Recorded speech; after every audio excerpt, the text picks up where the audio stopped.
Hey, what's up, everybody? It's Yergy, the platypus. Figured I'd try something different today. Y'all don't want to see my ugly face anymore rolling around out my chair. People have told me I got a good face for radio, and I tend to believe them. Anyway, I appreciate it, and I apologize for, having to look at me. Anyway, so this is something different. Um, might take this time just to tell you a little bit about Platypus Productions and where it all came from and what I'm planning on doing with it and what we've done in the past that I can talk about because we've had to destroy some evidence in the past. We used to live record all of our shows back at the soundboard, and our sound man was also the main man in town, if you know what I mean. If you needed something, you're going to see Mikey. Anyway, it was a rather in depth conversation of business methods and um, certain parties involved, including the law, that were all recorded. And it's a shame because it was a really good live recording and there was no way we could edit that out. So, but that's what we used to do. But anyway, Platypus Productions got in a band back about like 86, 85 even.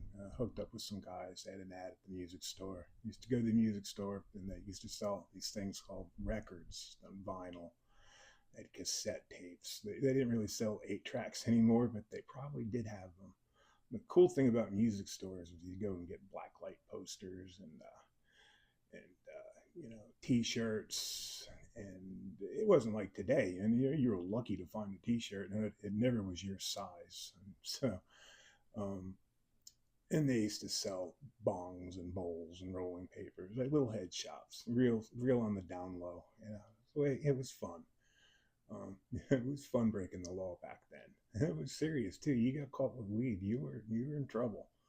Um, Now it's legal in more than half the states. It's great. Anyway, Platypus Productions.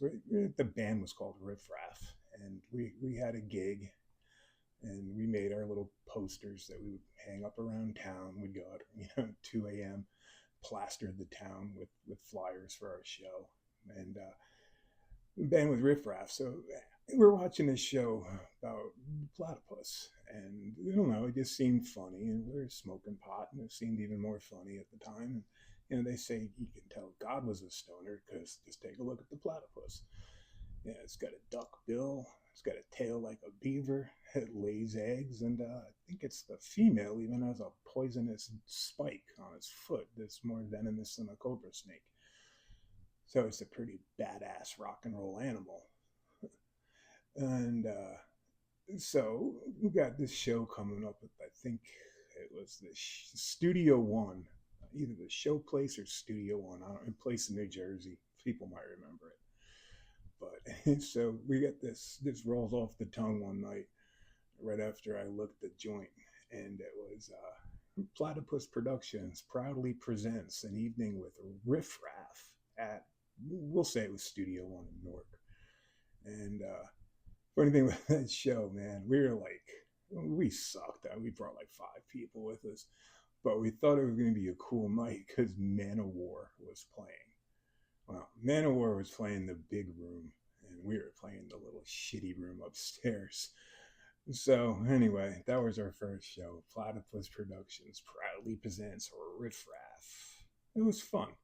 It was fun. Anyway, this is kind of the little sidetrack idea I got for the channel, and hope let's see how it works out. But I've made some arrangements to actually get into a gym where we can start doing some hardcore training and demo and rehabbing and hopefully people out with the handicap helper side of the aisle. But this is the Riff Raff rock and roll platypus here shit. So I'm gonna wrap this up and I'm gonna get high.